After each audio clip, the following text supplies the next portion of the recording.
Kinematics, A.1 in IB physics. I'm just going to go straight forward into it. This is essentially a summary. I'm coming back to review, and this is what's in my head and what I find most helpful. So kinematics, most simple thing you'll be doing in IB physics.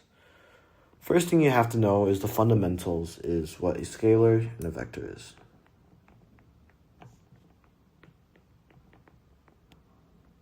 Vector, right? These two.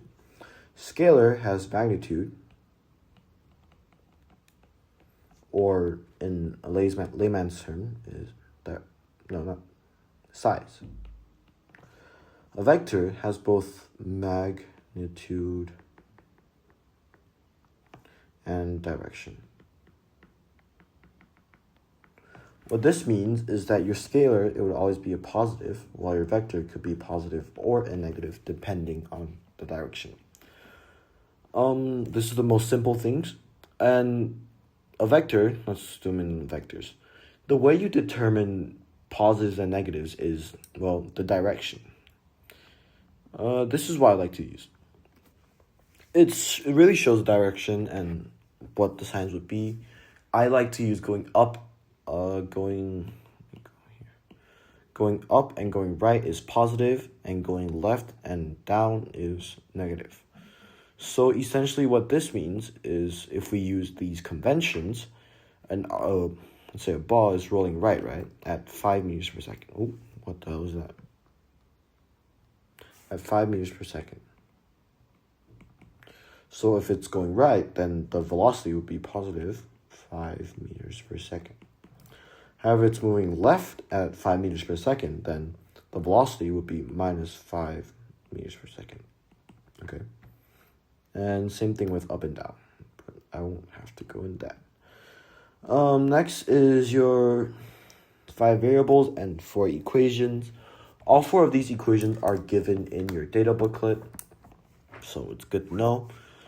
These equations to me is the most important thing you'll have to know. Because, well, you don't have to memorize them, but you just have to know the variables, because half the time actually all the time in kinematics, what you'll be doing is that you're going to be substituting your values into your equations. But first, your variables.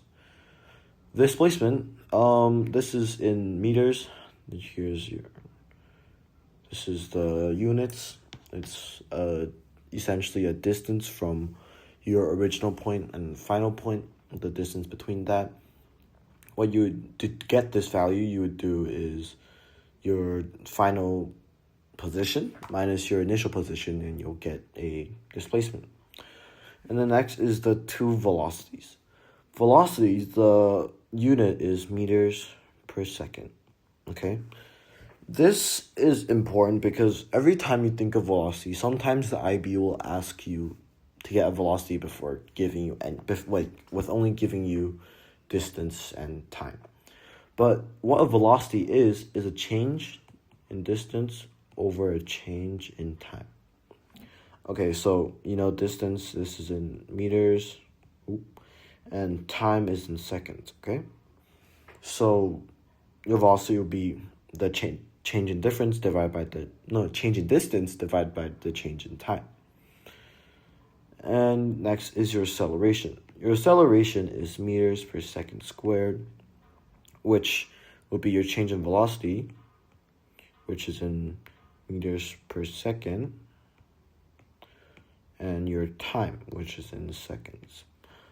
So this is how you be doing it, and your final unit would be meters per second squared. And lastly is time. Time is just time. It's what you see on the clock. It's kind of common sense. But in SI units, which is the basic units, which you should be using unless the question specifies, is seconds. So this is really it. And next is your graphs, your 3 graphs. Let's start with displacement time graph. Essentially, displacement time graph, it visualizes the change in displacement over time. So let's say I'm doing this. or no, let's draw a parabola. Parabola, like this. Okay. So essentially what's happening is that, let's say this time is 2, this time is 1, here time is 3, 1, 2, 3, 4. This is bad, 4. Okay. So essentially what this is telling you is that my displacement is always positive. I don't go in negative displacements. However, at the start here, from here, what's happening? From the start here to here, I'm moving to the right or to the up, but let's use left and right. Let's say I'm moving from here to here, point A to point B, okay? So I'm moving left to right. So over time, until 2 seconds, I'll be slowly moving to when displacement equals to 4, when I'm 4 meters away from my original point. And then I'm going to be slowly moving back to where displacement equals to 0, which means I'm back to my original point over time. And next is your velocity time graph. What displacement time graph and velocity time graph, they have they have a really big relationship. If you're in Maths AHL and you've done differentiation, then this should come straightforward to you. But essentially what you're doing is that you're finding the slope of your displacement time graph to draw your velocity time graph. Hence, velocity is meters per second, right? So over time, how much does the slope change? And we can kind of use our eye to kind of examine the displacement time graph. At here, your slope is really, really big. At here, your slope is 0. At here, your slope is really, really negative. So there's a gradual decrease of your slope, and if we absolute value it, then here we'll have a gradual increase of your slope. So 0, let's say 1 and 1, I don't know. But what you would be doing is that you're going to move the change in slope, the slope, over to your velocity time graph. So what will happen is that it will look like this. Key thing to note is that your time would always be the same across. So here, time is equal to 2, and your slope is 0, so and here, time equals 2. And the next is your acceleration time graph. Acceleration to velocity, just like velocity to time, it's a change of velocity over time, right? So what you'll be doing is that you're going to be finding the slope of your velocity time graph. Here we know it is a negative slope and it's a straight line, so slope doesn't change at all. Meaning that it'll probably be somewhere over here. This will be what's showing on your acceleration time graph.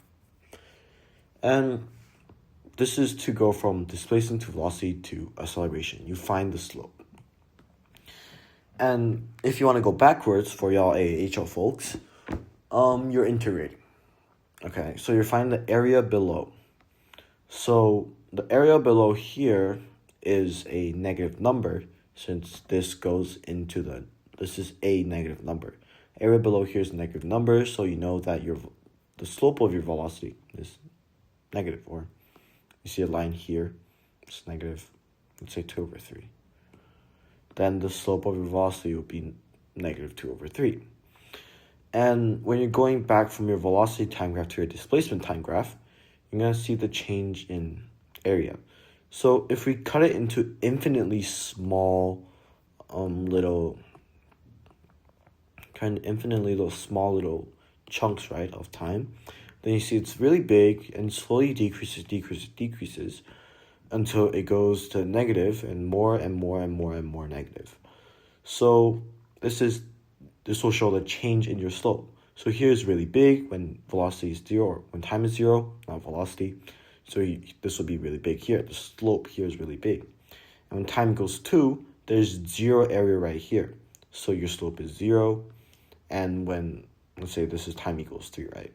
Then here is really, really negative, meaning that your slope here will be negative. And that's it for kinematics.